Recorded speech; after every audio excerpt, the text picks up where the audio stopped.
bonsoir. En tant qu'organisateur de ce cycle de conférences, je suis à la fois heureux et un petit peu inquiet, hein, parce que c'est la 3e conférence et à chaque fois, je vois un public plus nombreux. Alors je dis que ça va peut-être continuer de cette façon-là. Mais d'un autre côté, le conférencier d'aujourd'hui est aussi, a aussi son public. Il est déjà si bien connu que je n'ai pratiquement pas besoin de présenter le père Arbogat. Alors, je me suis fait une certaine réflexion en voyant cette image du penseur. J'espère que la conférence ne sera pas aussi sérieuse que cette statue. Parce que, après tout, c'est, vous voyez, c'est la genèse, c'est pas la pensée elle-même, c'est la genèse de la pensée.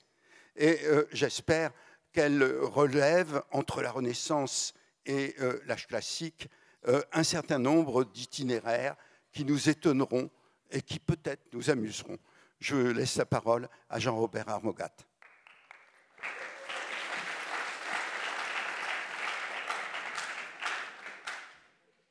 Merci beaucoup Jean-Pierre de cette présentation à la fois précise et brève.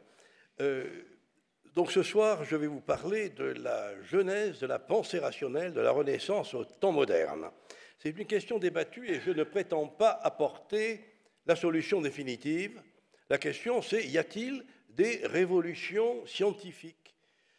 La nature ne fait pas de saut, dit-on, et je ne pense pas que la pensée scientifique procède par des révolutions. La question reste ouverte, mais je pense pour ma part qu'il y a un continuum d'évolution. Pour faire bref, le moteur de la connaissance, c'est la curiosité. C'est elle qui, depuis les philosophes physiciens de la Grèce ancienne jusqu'aux pionniers de la science moderne, a permis de faire avancer notre connaissance et donc notre maîtrise, pour le meilleur et pour le pire, sur le monde qui nous entoure et dont nous faisons partie. Les concepts scientifiques naissent de matrices anciennes dont la composante théologique ou mythique est importante, et cette composante laisse des traceurs dans la pensée scientifique. Le mot miraculum n'est pas spécifique au latin, ni le grec, ni l'hébreu n'ont d'équivalent. On y parle plutôt de signes. Le miracle, lui, est quelque chose de merveilleux, miraculum, prodige, merveille, chose extraordinaire. Il a pris un sens religieux dans la langue ecclésiastique qui a créé une classification où le miracle se mesure à la nature. En fait, le miracle a une double signification. Il est manifestation de la puissance divine. Dieu, cause première de toutes les choses, intervient en écartant les causes secondes, il intervient en direct, mais aussi il est un signe. Et ces deux sens résument toute l'histoire de l'interprétation des miracles, puissance et signe. Un père de l'Église au Ve siècle, Fausse de Riès, disait « c'était des miracles pour ceux qui voyaient et des mystères pour ceux qui comprenaient ». Alors, le tremblement de terre, c'est le type d'événement qui suscite à la fois la réflexion scientifique et l'interprétation religieuse. Alors, je ne reviendrai pas sur le tremblement de terre de Lisbonne, 1er novembre 1755, qui souleva de si grands débats philosophiques. Je prendrai un autre exemple, qui est le très important séisme de septembre 1601, qui frappa la Suisse, mais atteignit Lyon et Milan. Alors, il a fait l'objet de très savantes études, et plusieurs dissertations savantes, à l'époque, furent rédigées. On y voit, bien sûr, le signe du ciel, on cherche à l'interpréter, mais on cherche aussi les causes naturelles, les explications que les anciens ont rappelées, mais davantage pour faire la preuve d'érudition que pour trouver les vraies raisons. On voit affleurer le souci de rendre compte d'une cohérence dans les lois de la nature. Le miracle se définit en effet par rapport aux lois de la nature. Thomas d'Aquin distingue trois sortes de miracles, contra naturam, supra naturam, praeter naturam. Le miracle est contre la nature, contra naturam, lorsque la nature conserve une disposition contraire à l'effet que Dieu a momentanément produit dans ce miracle, comme la mer suspendue pour laisser passer les Hébreux, ou le soleil arrêté par le commandement de Josué. Le miracle est supranaturam, au-dessus de la nature, lorsque la nature ne peut le produire d'aucune manière, la résurrection d'un mort. Et il est praeternaturam, outre la nature, lorsque la nature pourrait produire un effet pareil, mais seulement dans des circonstances, d'une manière différente. Une guérison, par exemple, sans usage de remède d'une personne gravement malade. Alors, quoique les lois ordinaires de la nature résultent de décrets permanents de Dieu, les dérogations que les miracles apportent à ces lois n'impliquent aucune contradiction, disent les théologiens, dans la volonté de Dieu, aucune rétractation de ses desseins, car Dieu, infiniment puissant, s'est réservé de suspendre, dans certains cas, l'effet des lois communes pour y substituer l'application de lois exceptionnelles, comme l'écrit Augustin, repris par Thomas d'Aquin, Dieu change ses œuvres sans changer ses desseins. Opera mutat, consilia non mutat. Il change ses œuvres, mais il ne change pas ses desseins. Alors c'est ici le point important. Lorsque ces lois naturelles vont être comprises de manière neuve, autrement dit, lorsque le rapport de l'homme à la nature ne sera plus magique, mais entraîné par la curiosité scientifique, pour connaître ce qui se passe derrière les phénomènes, le miracle ne sera plus seulement objet d'émerveillement, mais il sera scruté comme une clé pour connaître ces lois de la nature qu'il contourne. Alors le plus simple est de procéder par quelques exemples. Je les emprunte à un de mes collègues allemands, Bernd Rolling, dans un remarquable ouvrage paru une dizaine d'années, Physica Sacra, miracles, sciences naturelles, sens historique de l'écriture, du Moyen-Âge au temps moderne. Rolling examine 5 épisodes bibliques particulièrement significatifs. L'arrêt du soleil par Josué, la métamorphose de Nabuchodonosor, l'ânesse parlante de Balaam, les murailles de Jéricho, le poisson de Jonas. Et chacun de ces 5 épisodes miraculeux touche une discipline scientifique particulière. L'astronomie, la médecine, la zoologie, l'acoustique, les murailles de Jéricho, et les sciences naturelles, l'ichtyologie, le poisson de Jonas. À chaque fois, Rolling présente les exégèses patristiques, rabbiniques, puis passe à l'étude des interprétations médiévales et modernes, souvent jusqu'au XVIIIe siècle, donc je m'inspirerai largement de ce gros livre de Rolling. Ces exégèses sont des marqueurs de culture de première qualité. Les pères de l'Église, au Ier siècle, se souciaient seulement d'expliquer le sens moral du miracle, tenu pour un signe. Les exégètes carolingiens étaient plus attentifs à un sens allégorique. Les grandes synthèses médiévales développaient les 4 sens de l'écriture, le sens littéral, le sens allégorique, le sens moral, le sens anagogique qui parle de l'avenir. Mais dans le cas des miracles, il est clair que le sens littéral était omis puisqu'il s'agissait déjà d'un signe échappant à toute explication littérale. Ajoutons que la tradition rabbinique est surtout intéressée à souligner la toute-puissance de Dieu et ne s'embarrasse guère de chercher d'autres significations. C'est vers le XVe siècle que la montée en puissance de la curiosité conduisit les exégètes à s'interroger sur les aspects concrets de ces épisodes merveilleux. Et nous allons voir comment la pensée rationnelle va s'organiser pour rendre compte des événements merveilleux. L'arrêt du soleil par Josué. Alors, ça donne lieu à de grands développements. L'aspect allégorique que souligne Origène, le Christ, soleil de justice, sol justitiae, est repris par les commentateurs du Haut Moyen-Âge. La difficulté cosmologique de l'événement, le soleil s'arrête, ne les effleure même pas. Mais plus tard, à partir du XIIIe siècle, la statio solis, l'arrêt du soleil, devient l'occasion de contestations calendaires. Soleil, arrête-toi sur Gabaon, lune, sur la vallée d'Ayalon. Bon, alors l'exclamation de Josué a un ton d'incantation, dont le sens est d'ailleurs difficile à préciser. Le narrateur du livre de Josué, le livre biblique, renvoie à cet endroit à un livre du juste qui est perdu.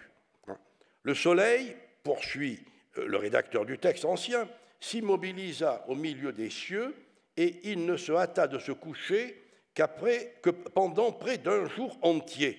Spatio unius diei, dit la Vulgate. Alors, un grand syriacisant au XVIe siècle, les commentateurs jésuites portugais de Coimbra s'accordent pour dire que la mention de la lune signifie que que Dieu figea l'ensemble des orbes célestes qui se seraient détraqués si on n'avait arrêté que le soleil. C'est donc le temps qui s'est arrêté, puisqu'il est mesuré par le mouvement du premier mobile, sans pour autant supprimer la durée. Comme le dit un des commentateurs du XVIe siècle, le tour du potier continue de tourner même quand le soleil s'est arrêté. Les commentateurs portugais, d'ailleurs, ne manquent pas de relever que cet arrêt de la Lune a suspendu le cours des marées. Le combat s'est déroulé au solstice d'hiver, au solstice d'été, où le jour dure 14 heures au Proche-Orient, ce qui explique l'hébreu près d'un jour entier, soit 12 heures que la traduction latine n'a pas relevé. Alors, c'est au XVe siècle qu'un commentateur s'efforça de mettre de l'ordre dans cet événement. C'était, dit-il, un jour de pleine lune, où le soleil baissait à l'Occident, tandis que la lune se levait à l'Orient. Et il se livre à de grandes réflexions cosmologiques dans le système héliocentrique de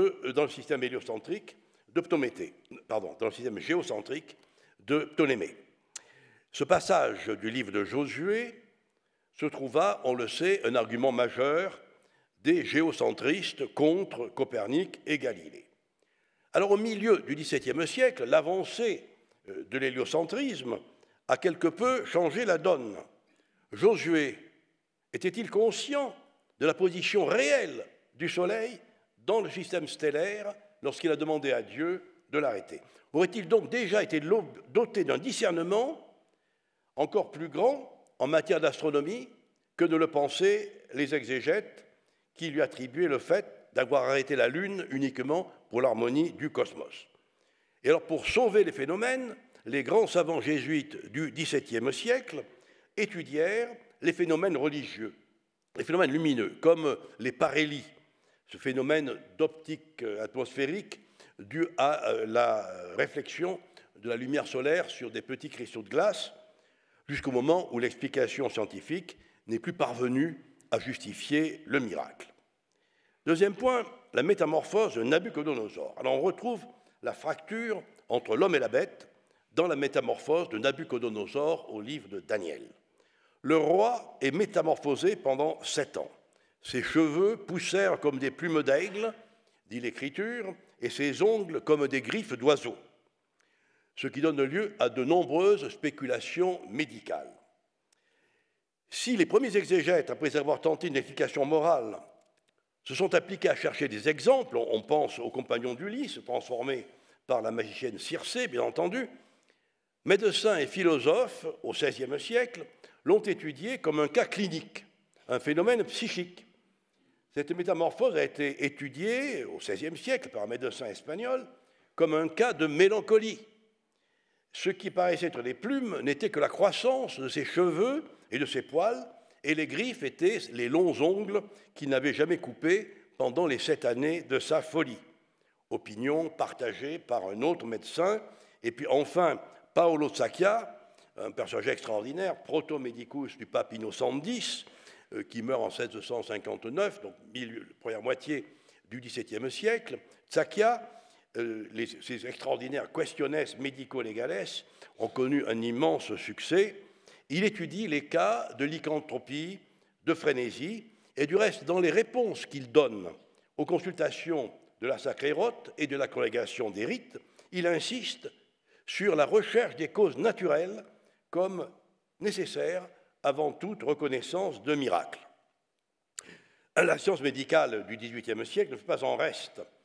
Un médecin anglais, spécialiste des maladies contagieuses, apôtre de l'inoculation, rédigea en 1749 une Medica Sacra, qui porte en sous-titre « Commentaires sur les plus importantes maladies mentionnées dans les Saintes Écritures ». Alors, ce n'est pas un ouvrage polémique, il étudie les symptômes décrits et porte un diagnostic. Et comme Sakya, un siècle plus tôt, il ne nie pas les miracles, mais il explique qu'ils sont d'autant plus crédibles que les explications scientifiques auront été menées avec acribie.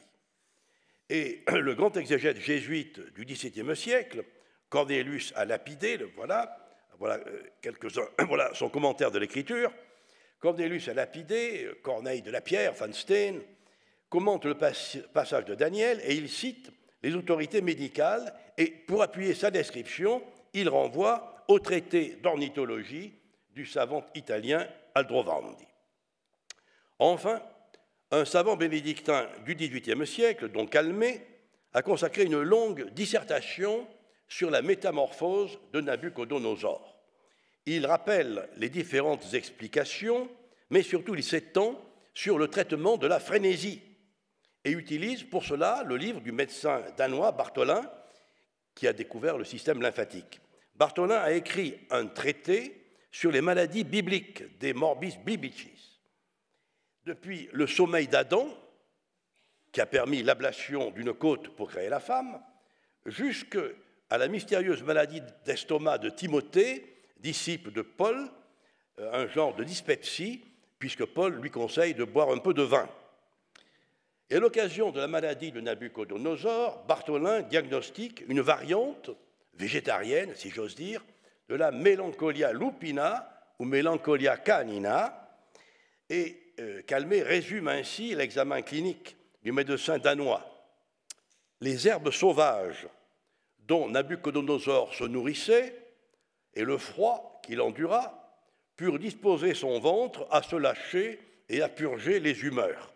Et les médecins, poursuit-il, avouent que toutes les purgations, qu'elles soient naturelles ou autres, sont bonnes pour lutter contre la manie.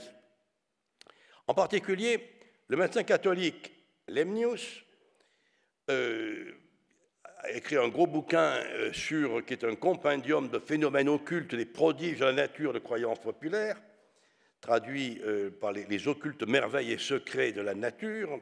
Lemnius va très loin puisqu'il réfléchit sur la résurrection des corps dans un chapitre entier où il étudie les métamorphoses naturelles, la chenille qui devient papillon, etc. Et pourquoi, dit-il, puisque nature fait tant de choses ordinairement et qu'elle, l'esprit de l'homme, ne peut découvrir la raison, qui pourra nier que le créateur de l'univers ne puisse se la faire à ressusciter et relever les corps que la nature, sa simple servante, pratique journellement à faire naître et augmenter une semence putrifiée. Alors, je vais m'arrêter, avec l'aide de Rowling, sur 3 épisodes bibliques. La Dina Loquens, l'ânesse parlante de Balaam, la chute des murailles de Jéricho et le poisson de Jonas. Donc un problème d'anthropologie, un problème d'acoustique et une question d'anatomie. Alors, rappelons le premier épisode, l'ânesse parlante de Balaam. Alors, c'est au livre des Nombres, au chapitre 22, les fils d'Israël sont en train d'envahir le pays à l'est du Jourdain et de la mer Morte, et les occupants, les habitants de Moab et de Madian, sont inquiets. Le roi de Moab, nommé Balak, décide de recourir à un puissant devin du nom de Balaam pour maudire l'envahisseur hébreu. Le texte reçu mêle 2 récits, mais je simplifie pour en venir à mon ânesse. Au petit matin, nous dit le texte sacré, Balaam sella son ânesse et partit avec les dignitaires de Moab et ses 2 serviteurs. Le Seigneur envoya un ange puissant qui lui barre le chemin, l'épée à la main, mais il ne le voit pas. L'ânesse le voit. Elle essaie de passer à côté. Mais l'ange se déplace et lui barre encore le chemin. Balaam la bat pour la faire revenir sur le chemin à 3 reprises, lorsque l'ânesse s'affaisse sous Balaam et lui dit « Que t'ai-je fait pour que tu me battes à 3 reprises ?»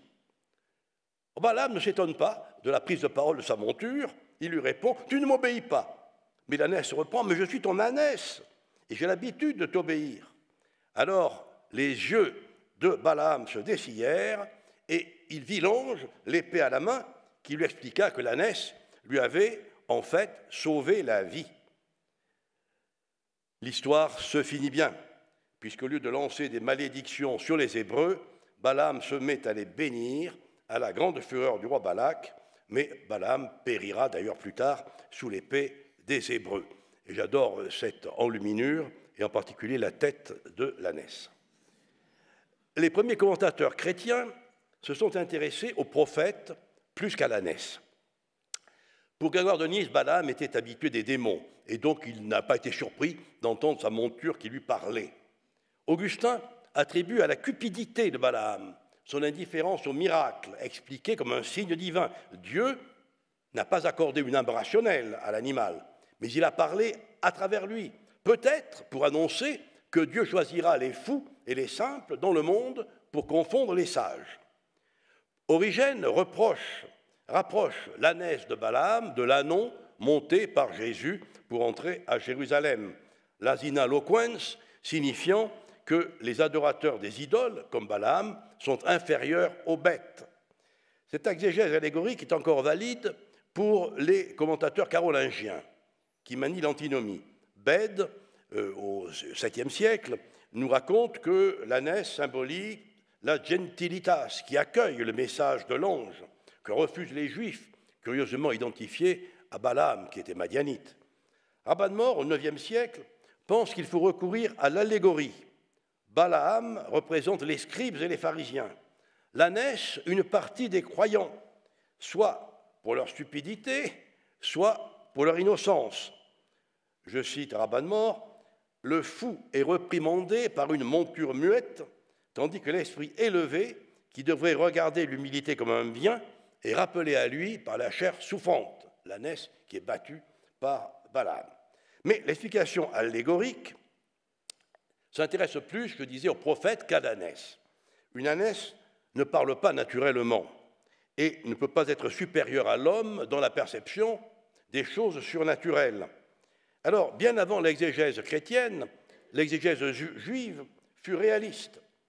Pour le Pirkei Avot, les 10 des pères, et pour le Targum du Pseudo-Jonathan, la mâchoire de l'ânesse de Balaam figure parmi les 10 choses que Dieu a créées le soir du 6e jour, avant de se reposer pour le Shabbat. Le 6e jour, au crépuscule, Dieu a créé un certain nombre de choses, se rappelant qu'il avait oublié de créer des tas de choses. Il a créé les lettres de l'alphabet, par exemple, et puis il a créé la mâchoire de l'ânesse de Balaam. Quant au prodige de l'ânesse qui parle, les commentateurs du Talmud estiment qu'il est moins grand que si Balaam avait pu maudire le peuple élu. Mais la difficulté demeure, accrue d'ailleurs par le refus d'utiliser le sens allégorique utilisé par les chrétiens. Pour Maïmonide, il s'agit d'une vision. Balaam a cru entendre parler son ânesse, et ça lui a permis de voir l'ange. La fracture entre l'homme et l'animal est ainsi fermement maintenue. Mais elle a beaucoup préoccupé les grands commentateurs scolastiques. La locutio, le langage articulé, est le monopole de l'âme rationnelle. L'ânesse n'a pas pu parler. Par conséquent, ce que Balaam a cru entendre a été l'action mécanique d'un ange qui a agi sur la mâchoire de l'animal pour lui faire articuler des sons constituant des mots. Mais les exégètes successifs, à l'époque de la Réforme, posent le problème à nouveau frais. Dieu a-t-il, par un miracle particulier, fait parler l'ânesse, la dotant provisoirement d'une âme rationnelle, ou bien faut-il conserver l'explication de l'ange mécanicien? Gisbert Voetius, un grand théologien calviniste, prend la question au sérieux. Puisqu'un homme peut se transformer en loup-garou, pourquoi l'ânesse ne pourrait-elle pas être transformée par l'ange? Et un jésuite qui lui est contemporain entre dans les détails. La mâchoire de l'ânesse ne pouvait pas émettre des sons articulés. Et la mâchoire n'aurait pas suffi. L'ange a dû intervenir aussi sur les organes phonatoires. L'âne peut faire i-an, mais il a du mal à articuler des mots. Et donc il a fallu une intervention double, mécanique sur la mâchoire, mais aussi, je dirais, sur la gorge de l'ânesse. Alors la discussion sur l'âme des bêtes s'est greffée ensuite sur cette problématique, enrichie par l'intervention des exorcistes qui s'intéressaient au langage des démons. Enfin, le temps des Lumières, au XVIIIe siècle, ne fera pas disparaître la question, mais tentera de la résoudre par le biais soit d'une illusion acoustique de Balaam, soit tout simplement d'une fable orientale. Au total, on constate combien l'épisode entraîne un malaise chez tous les commentateurs, car il fragilise la différence entre l'homme et l'animal. On l'a déjà vu pour Nabuchodonosor devenant un animal, et donc l'affaire de l'ânesse de Balaam est quelque chose qui gêne pas mal les commentateurs pendant des siècles. Alors l'autre événement dont je vais vous parler, ce sont les murailles de Jéricho. La chute des remparts dans le livre de Josué. Vous connaissez l'extraordinaire mise en scène de Victor Hugo dans Les Châtiments. Sonnez, sonnez toujours, clairon de la pensée, quand Josué, rêveur, la tête aux cieux dressée, suivi des siens, marchait, et, prophète irrité, sonnait de la trompette autour de la cité. Au premier jour qu'il fit, le roi se mit à rire. Au second tour, riant toujours, il lui fit dire « Crois-tu donc renverser ma ville avec du vent ?» À la troisième fois, l'arche allait en avant, puis les trompettes, puis toute l'armée en marche, et les petits enfants venaient cracher sur l'arche, et soufflant dans leurs trompes, imitaient le clairon. Au quatrième tour, bravant les fils d'Aaron, entre les vieux créneaux tout brunis par la rouille, les femmes s'asseyaient en filant leurs quenouilles et se moquaient, jetant des pierres aux Hébreux. À la cinquième fois, sur ces murs ténébreux, aveugles et boiteux vinrent et leur huée raillait le noir clairon sonnant sous les nuées. À la sixième fois, sur sa tour de granit si haute qu'au sommet l'aigle faisait son nid, si dur que l'éclair l'eût en vain foudroyé, le roi revint, criant à gorge déployée, et cria « Ces Hébreux sont de bons musiciens !» Autour du roi joyeux riaient tous les anciens qui le soir sont assis au temple et délibèrent. À la septième fois, les murailles tombèrent. Bon, alors voilà pour le bon père Hugo. Donc pendant 6 jours, Josué fit tourner autour de la ville assiégée l'arche, précédée de 7 prêtres sonnant de la trompette. En réalité, le texte biblique ne parle que du chauffard, la corne de bélier, qui devait produire un mugissement assez effrayant, mais ne permettait guère de mélodie. On verra que les interprètes ont préféré parler des trompettes d'argent, dont il est question au livre des Nombres. En fait, les prêtres devaient sonner dans 7 cornes de bélier, qui est un bruit assez effrayant, et quand vous entendrez le son des cornes, au 7e jour, Josué dit « Vous pousserez un grand cri ». Alors le texte décrit minutieusement la procédure. L'avant-garde marchait devant, suivi des prêtres, soufflant dans leurs 7 corps, puis l'arche, on voit les prêtres qui soufflent dans leurs trompettes, là sont des trompettes, hein, puis l'arche, et puis enfin l'arrière-garde. Et Josué insiste, marchez en silence, qu'aucune parole ne sorte de votre bouche. Mais, au jour où je vous dirai de pousser la clameur, poussez à pleine voix la clameur. Le 7e jour, il fait tourner 7 fois la procession, et à la dernière reprise, le peuple pousse la clameur. Je cite, « Quand il entendit le son de la trompe, le peuple poussa un cri formidable, et le rempart s'écroula sur lui-même. Le peuple monta dans la ville, chacun droit devant soi, ils s'emparèrent de la ville, massacrant tout le monde, aussi bien l'homme que la femme, le jeune homme que le vieillard, le taureau, le mouton et l'âne, les passant tous au fil de l'épée. » Ils épargnèrent Rahab, la prostituée, qui avait caché les espions envoyés par Josué, et ceux qui s'étaient réfugiés chez elle. Ils la firent sortir et finirent par incendier la ville, non sans avoir mis la main d'abord sur le trésor qui rejoignit le trésor de la maison du Seigneur. Alors on voit bien ici ce qui a pu exciter l'imagination des interprètes.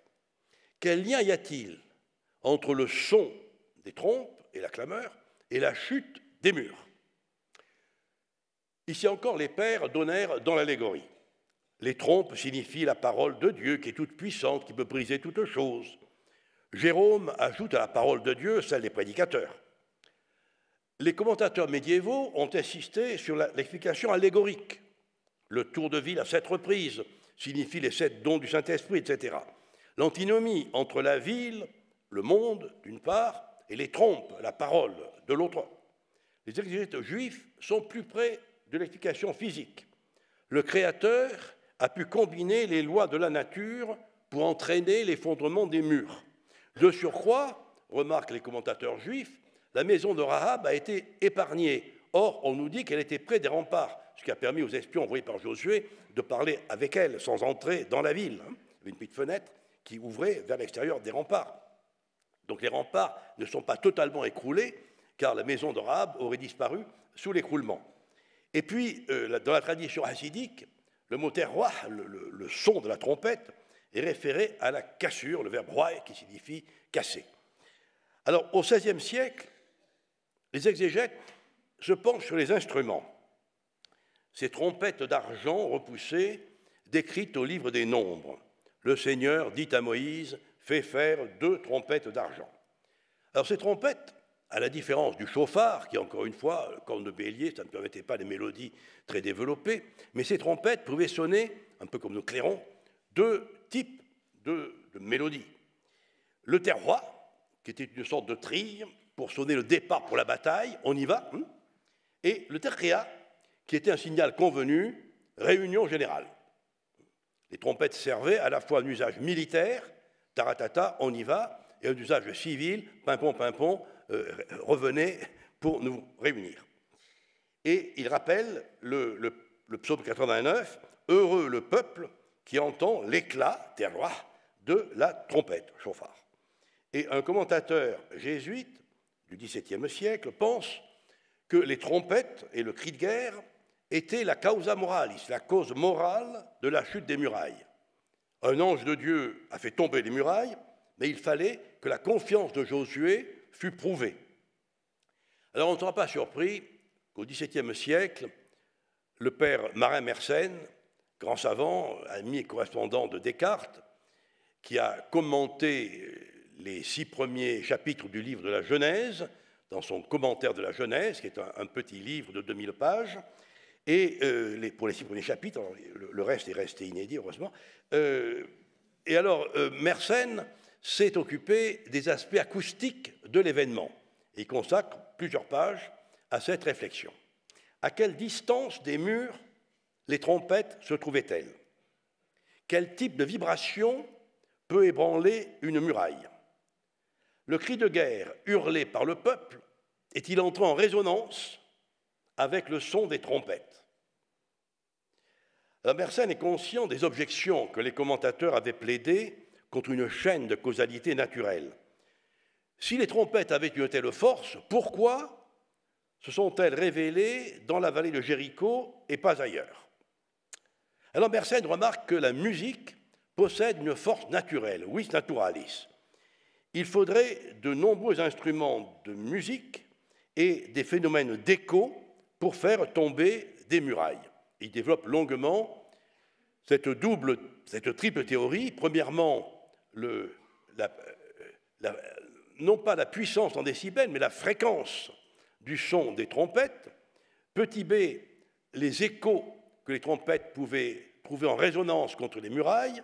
Et petit c, l'assonance entre le cri poussé par le peuple et le son des trompettes.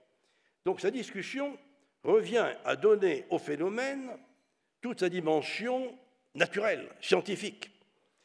La question continue d'être agitée dans les milieux scientifiques et exégétiques, aussi bien en Grande-Bretagne, en Allemagne, et la polyorcétique contemporaine, l'usage de l'artillerie, entre en jeu. Pour des penseurs rationalistes au XVIIIe siècle, les murailles, déjà ébranlées par des moyens naturels, des béliers, des sapes, se seraient naturellement écroulées sous le fracas des trompettes et des cris. Et une sorte un religieux devin un peu étrange, Dominique de Jésus-Marie, un carme qui a été l'aumônier des troupes catholiques à la bataille de la Montagne Blanche. C'est lui qui a poussé les troupes à l'assaut alors que les généraux, dans leur tente, avaient décidé de prendre les quartiers d'hiver. C'est lui aussi qui a été l'instigateur de notre église des Carmes à Paris, la première église 1619 de type italien dans la capitale. Et Dominique de Jésus-Marie, étant allé au siège de Montauban, avait expliqué à Bassompierre qu'il fallait frapper à tel endroit un certain nombre de coups de canon et que les murailles tomberaient. Voilà. Et alors ça n'a pas marché. Ça n'a pas marché parce que Dominique de Jésus-Marie ignorait qu'à cet endroit, derrière les murailles, il y avait le rocher de la ville. Bon. Mais en tout cas, il a essayé. Et puis alors, il ne reste plus au XVIIIe siècle qu'à recourir au genre littéraire de la poésie épique, comparant le livre de Josué à l'Iliade d'Homère. La zoologie, enfin, est à l'ordre du jour pour déterminer comment Jonas a pu passer 3 jours dans le ventre d'un grand poisson, Dag Hagedol. Les pères ne se souciaient guère du réalisme de l'affaire. Pour eux, Jonas et Nuterocheti, dans le ventre du cétacé, était la figure de Jésus au tombeau. Tout au plus, quand Basile le Grand évoque les grands poissons et les cétacés de l'Atlantique, il suggère que Jonas a logé dans l'un d'entre eux. Il faut dire que Élien, géographe de la fin du IIe siècle, début du IIIe, mentionne déjà des thons énormes. Et on notera que Denis de Chartreux s'étonne qu'un animal aussi volumineux ait pu s'approcher du rivage suffisamment pour rejeter Jonas. Alors les commentateurs insistent sur l'aspect miraculeux. Dieu a pu créer un poisson assez grand pour accueillir Jonas, qui, du reste, les commentateurs du Talmud le disent, pouvait voir la mer par les yeux du poisson, des hublots. On peut suivre les avatars de l'animal dans les encyclopédies médiévales, en particulier le De Animalibus d'Albert le Grand, jusqu'à ce que le choix de la baleine soit définitivement retenu comme l'animal marin le plus volumineux. Il y avait des baleines en Méditerranée, parfois concurrencées par le requin, d'ailleurs dans le Hierozoikon de Bochart, en 1663. Évêque de Rennes à la fin du XIe siècle, Marbode a écrit un long poème sur le naufrage de Jonas, et il y parle de la balena dei. Et toutes les encyclopédies médiévales l'inscrivent dans leur répertoire. Si les premières ichtyologies, les premiers inventaires des animaux marins progressent autour des requins, des poissons cartilagineux, c'est qu'ils gardent toujours à l'idée le Cetus grandis de Jonas. Ainsi, en 1553, les livres De Aquatilibus de Pierre Bellon étudient le poisson de Jonas et réfléchissent sur la manière dont on peut l'incorporer dans un inventaire des animaux marins. Le poisson de Jonas trouva sa place dans la littérature scientifique jusqu'à la fin du XVIIIe siècle, jusqu'à ce qu'il soit relégué dans les légendes marines avec le Léviathan et le monstre du Loch Ness. Alors, j'aurais pu choisir d'autres thèmes. Le recours à la géologie pour la traversée de la mer Rouge, ou pour la statue de Sel, la femme de Lot, ou bien pour le charbon qui touche les lèvres d'Isaïe.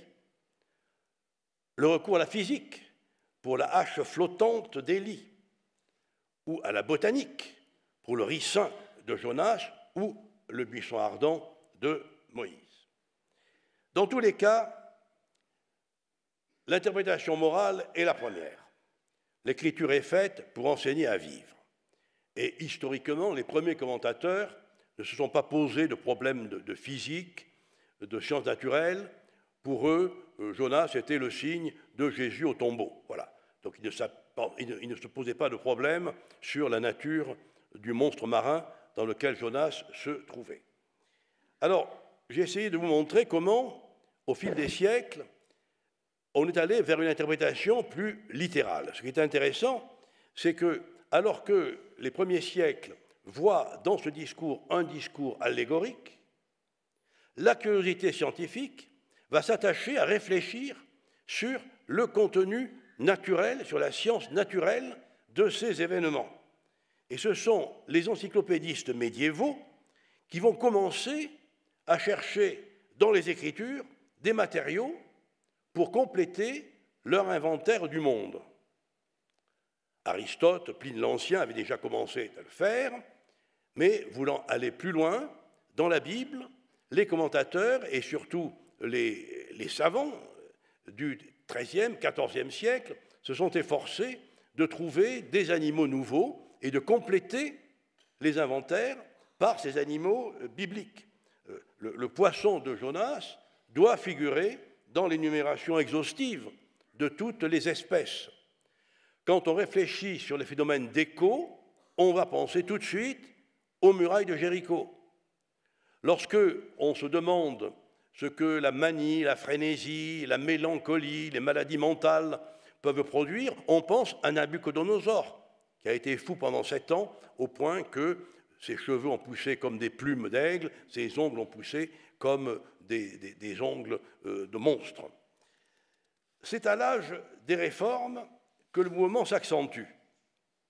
Car d'une part, le retour humaniste à l'écriture, et d'autre part, l'application au texte sacré des méthodes critiques mises en place pour la littérature profane, rejoignent le souci réformateur de l'écriture seule. Et d'autre part, le souci de l'explication scientifique, la curiosité comme moteur de la connaissance, les exigences de la science neuve. Et il y a là un phénomène de ciseaux, voyez-vous. Le croisement de ces deux mouvements va entraîner, en le premier temps, le recours à l'écriture comme fondement expérimental du discours scientifique, puis le livre de la nature va assurer la vérité des Écritures. Il va les vérifier, les authentifier. La crise de la modernité, au XVIe siècle, a été produite par ce mouvement de ciseaux. D'une part, l'affirmation toujours plus grande de la force des Écritures, et une force des Écritures, bien sûr, dans la tradition de Luther et de Calvin, mais dans la tradition de tous les humanistes chrétiens et dans celle des controversistes catholiques en face des réformateurs protestants, le souci humaniste d'une meilleure connaissance de l'Écriture. L'Écriture vient au premier plan et elle est prise au sérieux. Ce n'est plus le sens allégorique que les premiers pères y trouvaient, mais on va essayer d'y comprendre les mystères de la nature. Deus legislator, Dieu législateur, c'est lui qui a créé des lois de la nature, et on va aller chercher les lois de la nature dans les affirmations scripturaires.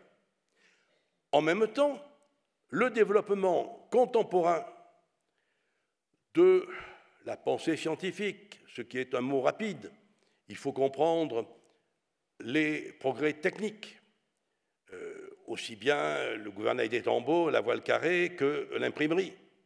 Et surtout, cette révolution mentale qu'a constituée la découverte de l'Europe par l'Amérique, et vice-versa, cette révolution mentale du monde plein. Il n'y a plus lieu de chercher ailleurs où se trouve le paradis perdu, etc. Le monde est clos. Et là, c'est très rapide, parce que 1516, l'utopie de Thomas More, donc 1492, n'est-ce pas, la découverte de l'Europe par le Nouveau Monde, ce qu'on appelle en termes officiels l'encuentro, la rencontre, encuentro, et d'autre part, 1516, l'utopie de Thomas More. Vous voyez, dans l'espace de 20 ans, le monde clos va pousser à la création de mondes utopiques. Alors ça, c'est très important, parce que c'est un mouvement scientifique qui se crée et qui est mu par la curiosité et qui va s'opposer, c'est tout le problème de Galilée, qui va s'opposer à une lecture réaliste, littérale des Écritures. C'est pour ça que la Statio Solis de Josué a été perçue comme un moment très important, un argument important dans les débats entre, disons, Galilée et les savants jésuites de la curie romaine. Est-il possible, que signifie, d'où le fait d'essayer d'expliquer que ce n'est pas seulement le soleil qui s'est arrêté, mais l'ensemble des orbes. Et puis, avec toutes les conséquences, vous avez vu pour les marées, par exemple, qu'il n'y a plus de marée puisque la Lune ne bougeait plus. Hein. Donc, il y a eu ce croisement en ciseaux qui est à l'origine de la crise de la pensée moderne. Non pas une révolution, je ne crois pas, je vous le disais au début, qui est de révolution scientifique, mais il y a effectivement des crises dans la pensée. Peut-être qu'avec l'intelligence artificielle, on en vit, et le transhumanisme, nous vivons aujourd'hui une crise du même ordre, mais je pense que nous voyons comment, au XVIe, au XVIIe siècle, on est passé d'une lecture de l'écriture qui permettait d'expliquer le monde à une explication du monde qui va permettre d'expliquer l'écriture. Et c'est là le grand changement qui se produit au XVIIe siècle. Alors, j'ai évoqué Descartes et Mersenne, et je vous lis une lettre de Descartes à Mersenne du 19 juin 1639. « Vous commencez, écrit Descartes, l'une de vos lettres, par l'ombre du corps de Saint Bernard qui paraît sur une pierre. Tout en quoi je m'assure qu'il est aisé, en la voyant, d'examiner si elle est miraculeuse, ou bien si ce sont seulement les veines de la pierre qui représentent cette figure. Mais il est malaisé d'en dominer les moyens en ne la voyant pas. » Mersenne lui a dit, on a trouvé une pierre sur laquelle il y a le portrait de Saint Bernard. Donc Descartes dit, comme je ne peux pas la voir, je ne peux pas vous dire si c'est un miracle ou si ce n'est pas un miracle. Mais il me semble qu'on y doit remarquer quelques circonstances qui fera voir qu'elles ne peuvent pas représenter sans miracle la figure de Bernard. Car pourquoi Dieu ferait-il un miracle s'il ne voulut qu'il fût connu pour miracle? Une question qui pourrait clore mon intervention. Pour Mersenne, le monde est un livre de Dieu dans lequel nous devons lire sans cesse. Et Mersenne, dans ses commentaires de l'écriture, constamment, je vais essayer de vous le montrer pour les murailles du Jéricho, essaie de montrer comment la science moderne se retrouve dans les textes bibliques.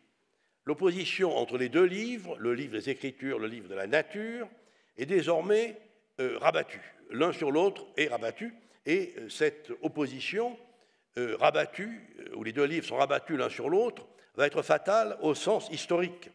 Pour sauver les Écritures, le recours au mythe, au symbole, va être nécessaire.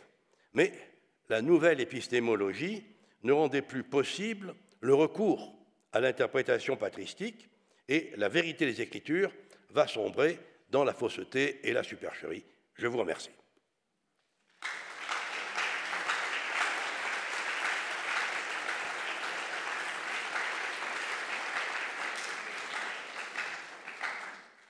Voilà, dernière image, notre brave Annès, qui me paraît être vraiment très sympathique.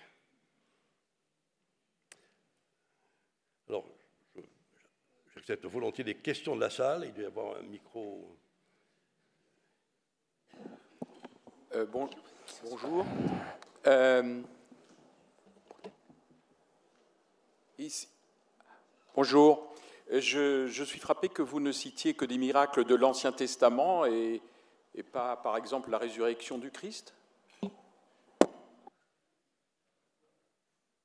n'ai pas compris. Excusez-moi, je n'ai pas compris votre question. J'ai été frappé que vous n'évoquiez que des exemples de l'Ancien Testament et pas du tout du Nouveau, et en particulier, en premier lieu, la résurrection du Christ.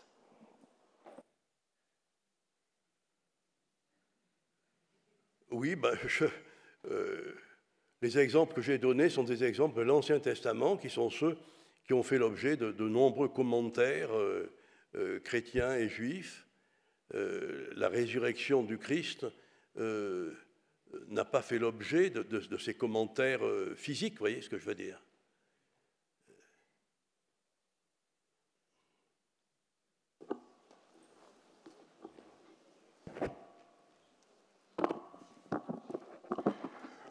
Bonjour. Bonjour. Bonjour. Oui. Je suis là juste devant vous. J'ai deux questions. La première sur Josué et l'arrêt du soleil. Alors que les présocratiques savaient déjà que la Terre tournait autour du soleil, pourquoi est-ce que l'interprétation n'a pas été que la rotation de la Terre s'arrêtait? Oui, vous avez raison. Les interprétations ont varié. Alors, comme je vous l'ai dit, ce n'est qu'à partir du 7e, 8e siècle qu'on s'est posé le problème du réalisme astronomique de cette affaire. Et l'héliocentrisme des anciens avait été oublié à ce moment-là. Mais vous avez parfaitement raison, j'ai abrégé les commentaires qui sont très nombreux sur cette affaire pour essayer de bien comprendre comment l'arrêt du Soleil était possible sans que toute la machine céleste se détraque. Je crois que c'était ça le problème que les commentateurs ont essayé de résoudre. Et ce que j'ai essayé de dire rapidement, c'est que cette question et les efforts de résolution de ce problème ont fait avancer la cosmologie en essayant de comprendre mieux comment la Lune, le Soleil, les étoiles, comment le système, alors dans le système ptoléméen qui était quand même fort compliqué. Mais il y a eu de très nombreux efforts qui ont été faits pour progresser dans la cosmologie. Et il est évident que le géocentrisme apportait un certain coup aux explications qui avaient été données jusqu'alors. Vous aviez, je crois, 2 questions, me semble-t-il. Non, il n'y en a qu'une. Si je ne prends pas trop la parole, je voudrais revenir simplement sur les interprétations dans le monde juif des miracles. Vous avez dit au début de votre brillante conférence, et je vous en remercie, que les rabbins ne s'étaient pas trop occupés de chercher des raisons, etc., même si vous avez cité d'autres exemples. Je voudrais juste rappeler cette controverse entre 2 rabbis très célèbres, je crois que c'est Hillel et Shammai, au tout début, à l'époque du Christ, qui discutent, et comme toujours dans les discussions dans le monde juif, on n'est jamais d'accord. Et il y a un moment, un rabbin dit, si j'ai raison, que le caroubier, c'est un arbre, se déplace, et ensuite il continue à discuter, et l'autre dit, si j'ai raison, que le mur s'effondre. Et l'autre dit, non, le mur doit rester en place. Et en fait, le mur commence à se pencher un peu, et là, comme si c'était une intervention divine, et là, tous les rabbis disent, mais il n'est pas question que Dieu intervienne là-dedans. La Torah est venue sur la terre, et c'est à nous, les hommes, de l'interpréter, de la mettre en action, etc. Dieu n'a rien à voir là-dedans. Et Dieu répond, mes enfants m'ont vaincu. Donc, ce n'est pas qu'il ne s'intéresse pas à une cause, mais que les miracles n'ont aucune importance dans le monde réel et dans la vie humaine. Oui, tout à fait. Et le Talmud continue en expliquant une rencontre avec du prophète Élie qui raconte que Dieu a ri en disant « Mes enfants se sont bien amusés ». Effectivement, la discussion que ces murs s'effondrent et puis qui s'arrêtent, mais tout ça pour dire que Dieu n'a pas voulu intervenir dans les causes secondes. Oui, tout à fait. Merci. Est-ce que je pourrais poser une question? Oui. Voilà. Nous sommes tout à fait conscients, n'est-ce pas, de la diversité littéraire de la Bible. C'est-à-dire, nous nous rendons bien compte qu'il y a des livres poétiques, qu'il y a des livres historiques, qu'il y a des livres sapientiaux, enfin, qu'il y a des styles qui sont différents.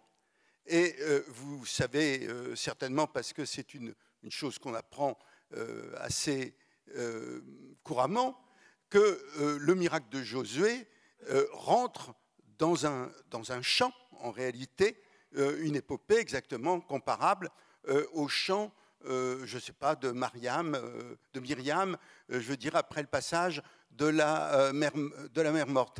Alors je voudrais savoir, au fond, vous avez fait une petite allusion au fait que certains étaient sensibles au genre littéraire de la Bible.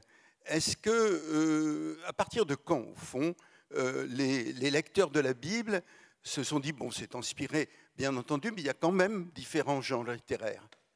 Oui, alors, tout à fait. Du reste, sur le texte lui-même, Soleil, arrête-toi sur Gabaon, Lune sur la vallée d'Ayalon, c'est une invocation poétique rimée, les premiers commentateurs ont été frappés par ça. Alors, les choses n'ont pas été en progression linéaire, au sens où, tu le sais très bien, les premiers commentateurs patristiques ont vu des allégories, etc. Bon. Puis, on est revenu sur un sens plus littéral, et ce n'est alors que très tard, dans le courant du XVIIe siècle qu'on a commencé à examiner les genres littéraires. Voilà. Mais ce qui est sûr, c'est que ce passage est très intéressant par justement cette formule, cette sorte d'invocation magique rimée qui est mise dans la bouche de Josué.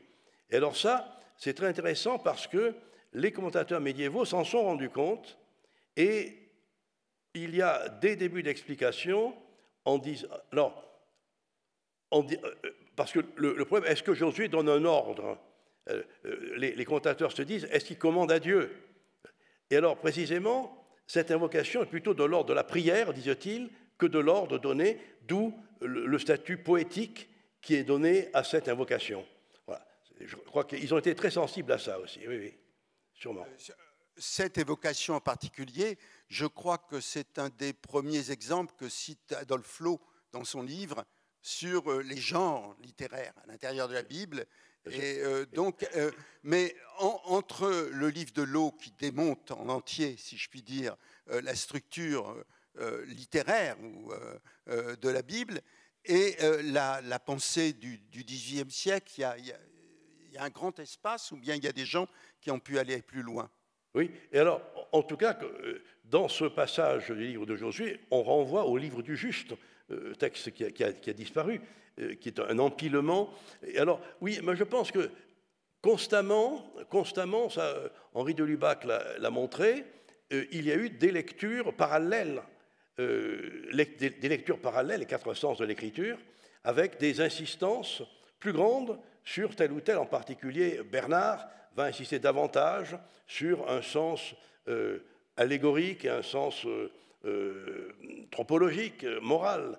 Il est clair que des auteurs plus proches de la tradition aristotélicienne vont essayer de rapprocher le sens littéral d'une réalité scientifique, etc. Mais en gros, le mouvement a eu ces deux moments, la patristique jusqu'à l'époque carolingienne, puis la haute époque, disons, et puis les discussions, le moment des réformes qui sont contemporaines avec ces grands mouvements, cette crise scientifique et cette crise intellectuelle.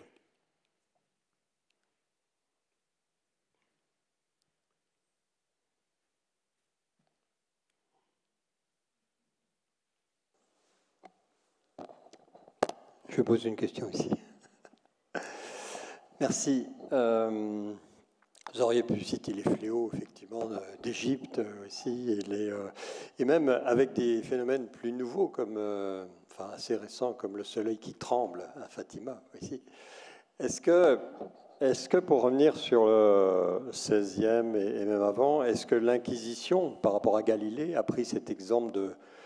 Parce qu'on aurait pu dire, tiens, c'est la découverte des systèmes, finalement. Les systèmes, tout est relié, sauf que le soleil s'arrête, mais tout le système ne s'arrête pas. Donc, est-ce que ça a été un alibi pour condamner certains travaux, notamment ceux que je viens de citer, au niveau de Galilée Voilà, merci. Oui. Alors, l'Inquisition, il faut rappeler que l'Inquisition était essentiellement sur les terres espagnoles, hein, les terres dans le Nouveau Monde et en Europe. Il n'y a jamais eu d'inquisition en France et jamais eu d'inquisition dans le nord de l'Europe. Deuxièmement, oui, le débat autour de Galilée, l'épisode de Josué était constamment évoqué, a beaucoup joué. Le principal adversaire de Galilée, Bellarmin, essayait d'expliquer justement comment l'affaire de Josué devait être interprétée. Mais Bellarmin n'était pas si sûr que ça, et ce qu'on reprochait à Galilée, ce n'est pas l'héliocentrisme que Copernic avait déjà défendu. Ce qu'on lui reprochait, c'est de dire que son hypothèse était vraie, que c'était comme ça que ça se passait. Et Galilée se défendait, vous le savez, dans sa lettre à Christine de Lorraine, en disant les Écritures, enfin, comme disait un membre de la Curie, les Écritures nous enseignent comment aller au ciel et non pas comment va le ciel. Voilà. Et il est clair que cette affaire de Josué a joué un rôle tout à fait important. dans les deux sens, c'est-à-dire pour bloquer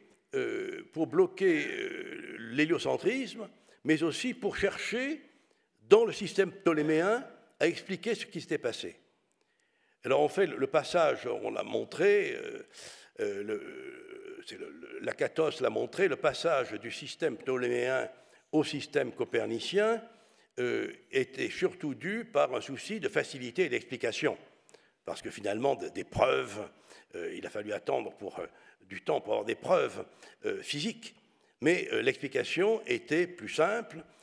Mais ce qui est formidable, c'est qu'ils ont été forcés, dans le système ptoléméen, qui était fort compliqué, avec la récession des planètes, etc., d'intégrer l'épisode de Josué. Ce que je veux dire, c'est que, vous voyez, ce n'était pas de la puérilité, mais il fallait intégrer l'épisode de Josué, et donc on va réfléchir sur le système ptoléméen et comment on peut l'améliorer, le compliquer, pour intégrer l'épisode dans ce système. Moi, ce qui me frappe, c'est que ces choses-là, ces braves gens n'étaient pas du tout, c'était pas puéril, mais ce qui me frappe, c'est l'effort d'intégrer ces traceurs bibliques, disons, dans la pensée scientifique, vont permettre de faire progresser la pensée scientifique en essayant de chercher pourquoi et d'intégrer. Alors, tout va finir par sauter au XVIIIe et au XIXe siècle, mais au long des siècles, la progression de la pensée scientifique a été liée à la discussion de ces problèmes. Voilà ce que j'ai essayé de voir. Si vous voulez que la pensée magique, on le sait, est une pensée réfléchie. C'est une pensée qui progresse dans la connaissance des vérités de la nature. Et donc, ce n'est pas un hasard si Kepler ou Galilée étaient aussi des astrologues, ils ont aussi fait des horoscopes. Et l'astrologie n'était pas seulement un truc pour les petits journaux, mais c'était une réflexion sur les astres.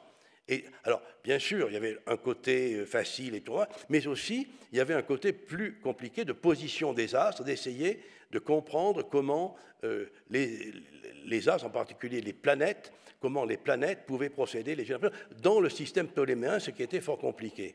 C'était plus simple dans le système copernicien. Moi, ce que j'ai essayé de montrer, c'est que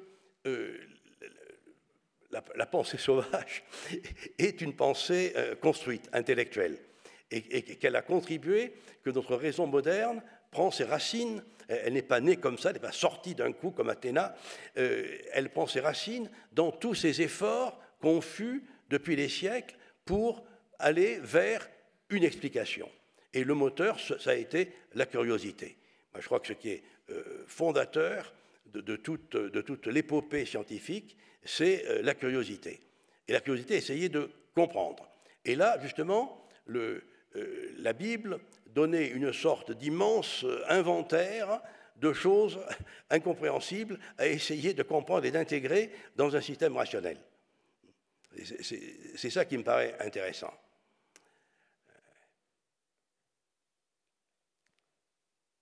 Récemment, dans un autre contexte, j'ai eu l'occasion de parler de John Dee, un grand mage fin XVIe, début XVIIe, élisabétain, qui était un espion, il signait 007, ses rapports. 00 pour les yeux de la reine et 7 pour le numéro qui lui était attribué. Bon. Et Dee a consacré 10 ans de sa vie à discuter avec les anges. Bon. Avec les anges, donc il y avait une boule de cristal, il y avait un médium. Bon. Mais pourquoi faisait-il cela? Parce qu'il voulait comprendre comment Adam avait pu nommer les êtres au début de la Genèse. Et quelle était la langue d'Adam, et pensant que si vous pouvez retrouver... Alors Adam, il était mort, mais il y avait Enoch qui, lui, aurait survécu. Bon, bref, il essayait, qui était un mathématicien, qui a publié une préface au traité d'Euclide et qui, à 20 ans, faisait des cours de mathématiques à Paris, s'efforçait de trouver... Alors, ces affaires angéliques, ou les discours des anges, je les ai lus, c'était des prédicateurs baptistes de troisième zone, hein, c'était très décevant. Bon, mais pendant 10 ans, a consacré 10 ans de sa vie à essayer de trouver, c'est pas du tout pour trouver, ni pour faire des incantations, ni pour punir ses ennemis, ni pour trouver les trésors cachés, c'était pour connaître les secrets de la nature, arcana naturae. Et là-dedans, bon, il y avait à boire et à manger, si j'ose dire, mais il est certain que cette curiosité scientifique a été un moteur. Et dans la bibliothèque de Die, on a à la fois le traité de Copernic, les traités de Trithème, des traités de cryptographie et des traités de magie. Et il lisait ça, voilà, c'était cet homme qui était à la fois un savant qui a traversé l'Europe et un mage, comme on peut dire, élisabétain, était persuadé de pouvoir parvenir, il était mu par le souci de la curiosité de retrouver les secrets de la nature, alors à sa manière, en interrogeant les anges, etc. Bon. Mais je trouve que cet effort est extrêmement émouvant et dit à contribuer à notre connaissance d'Euclide en même temps. Je pose encore une question.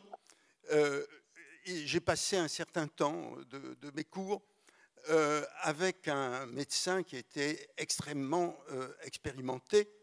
Et donc, chaque fois qu'on lisait la description d'une maladie dans une chronique médiévale, il faisait le diagnostic de cette maladie. Il disait, c'est tel symptôme, je reconnais très, très, très bien.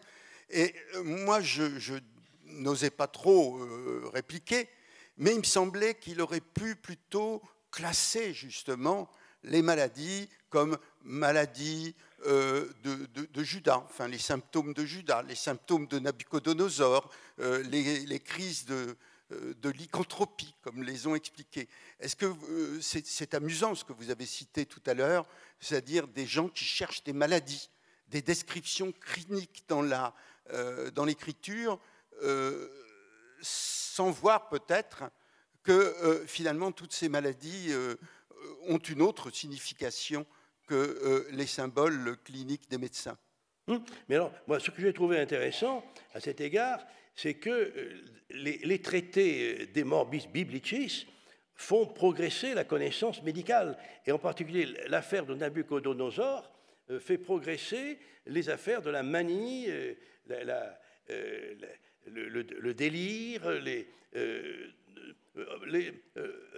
j'évoquais Tsakias, le proto-médicus pontifical des années 1630, les Questiones Medico-Legales, c'est un livre absolument passionnant, parce que Tsakias classe les maladies et trouve dans la Bible des exemples qu'il applique et qu'il étudie. Vous voyez, ce que je veux dire, c'est qu'il ne prend pas ça comme seulement un symbole, etc., mais il le prend comme une manifestation médicale, symptomatique, et finalement, alors lui, c'est très important, parce que Tsakias, c'est très important pour les questions de miracles. Ça sera la source principale lorsque Benoît XIV, au XVIIIe siècle, fera les grandes règles pour les miracles. Il s'appuiera beaucoup sur Tsakias, pour essayer de voir comment des maladies peuvent être guéries naturellement sans que l'on recourt au miracle. Mais je trouve que cet effort, et du reste, il y a eu pas mal de bouquins sur les maladies bibliques au XVIe, XVIIe, XVIIIe siècle, qui n'ont pas fait l'objet, à ma connaissance, d'une étude générale, et qui montrent que, de même que le poisson de Jonas entrait dans les inventaires ichthyologiques, de même, les maladies entrent dans les inventaires pathologiques qu'on essayait de dresser. Donc on essayait de trouver dans quelle place de la pathologie on pouvait mettre telle ou telle maladie biblique. Écoutez, je vais poser une question presque blasphématoire. Je veux dire, nous connaissons le diagnostic de Freud sur Moïse. Est-ce que ça a fait progresser la connaissance du texte biblique ou, enfin, je ne doute pas que la réflexion sur Moïse ait contribué à, comment dire, à donner ça fait progresser de la connaissance sur puissance Freud. à la psychanalyse. Mais est-ce que ça a fait progresser la connaissance du texte en réalité, qui est la réalité en l'occurrence, le texte biblique? Alors, ça a fait progresser la connaissance de Freud, d'abord, c'est sûr. Du côté biblique, c'est plus compliqué. C'est plus compliqué puisque aujourd'hui on pose même la question sur l'existence même de Moïse, que Freud ne met pas en doute. Bon. Donc voilà. Mais alors je pense, alors je ne sais pas du tout, ça, nous sommes dans un siècle trop proche, trop éloigné du mien, au XXe siècle, si le Moïse de Freud a eu des incidences sur l'exégèse. Je ne sais pas. Je ne peux pas dire. Enfin, je ne veux pas vous... Encore une petite. Il y a peut-être d'autres questions. Encore une petite devant. Je suis juste devant encore. Oui, s'il vous plaît. C'est à votre gauche. À votre gauche, s'il vous plaît. Oui, je voudrais vous poser une question. Je ne sais pas si elle est... simplement, je me demande si pour l'écriture sainte, j'ai bien compris ce que vous nous avez dit, est-ce qu'il y a eu dans le monde de l'islam la même démarche vis-à-vis du Coran? Est-ce qu'il y a eu cette confrontation du Coran et de la science? Parce qu'il y a eu quand même des grands penseurs au niveau dans l'islam, mais est-ce qu'il y a eu cette recherche qui pourrait peut-être être très, très salutaire? Je suis incapable de vous le dire. Incapable de vous le dire, je regrette, je suis incapable de vous le dire. Il y a eu de grands médecins dans la tradition musulmane, mais je suis incapable de vous dire quel rapport ils avaient avec le texte sacré. Je ne peux pas vous dire. Non, ça, j'ai eu des collègues aux études très savants sur l'exégèse coranique, mais ce n'est pas du tout... je regrette, c'est une très bonne question, mais ce n'est pas du tout ma compétence. Je crois qu'il y a encore une question. Je vais reprendre la parole. Donc, est-ce que le poisson de Jonas, par exemple, enfin Jonas qui avait découvert le sous-marin, a donné des idées à Jules Verne ou à d'autres pour en termes de science-fiction? Oui. Pinocchio aussi, effectivement. Est-ce que l'âne, par exemple, en termes d'utilisation, on voit l'ânesse. Est-ce que l'ânesse a servi d'alibi aussi pour, à un moment donné, condamner les animaux? Vous savez qu'on condamnait les gens, mais on condamnait les animaux sur la place publique aussi. Donc, ça peut être... Et puis, est-ce que finalement, La Fontaine s'en est servi aussi pour... Merci. Oui. Mon confrère Michel Pastoureau a étudié la manière dont un porc a été jugé, condamné, etc. C'est ça. Moi, je crois que c'est très intéressant parce qu'on sent dans l'affaire, surtout de Nabuchodonosor, plus que dans l'ânesse, mais surtout pour Nabuchodonosor, la crainte de supprimer la frontière entre l'homme et l'animal. Et effectivement, beaucoup de commentaires tournent surtout auprès de Nabuchodonosor. Est-ce que Nabuchodonosor était devenu un animal ou est-ce qu'il était resté un homme? Et les choses vont exploser finalement dans le débat sur l'âme des bêtes au XVIIIe siècle. Mais constamment, ça c'est un truc très intéressant pour les commentaires sur Nabuchodonosor. C'est très intéressant parce qu'on sent très bien les commentateurs qui sont sur la ligne de crête entre l'homme et l'animal. Et j'ai fait allusion aussi pour l'ânesse de Balaam, la discussion, cette ânesse qui parle, est-ce qu'elle a une âme rationnelle? Alors, la solution, c'est de dire Dieu lui a donné une âme rationnelle pendant 5 minutes pour qu'elle puisse parler. Bon. Mais il est certain, alors ça c'est une question plus large, d'ailleurs, que Pastoureau aborde, il est certain que la différence homme-animal est quelque chose qui traverse la pensée humaine, je crois, depuis les origines, depuis que nos ancêtres peignaient des bisons sur les parois. Hein. Je crois que c'est quelque chose qui est très passionnant de savoir le passage entre l'homme et l'animal, la chute animale, bestiale de l'homme dans Nabuchodonosor, ou au contraire la promotion humaine de l'ânesse de Balaam. Je crois que vous avez parfaitement raison, c'est une question qui traverse, je crois, profondément, je ne sais pas mon métier, mais j'ai l'impression que profondément, la pensée humaine est là sur une ligne de crête entre l'homme et l'animal. Je crois qu'il est temps de mettre fin à la séance et de remercier à nouveau chaleureusement les conférenciers.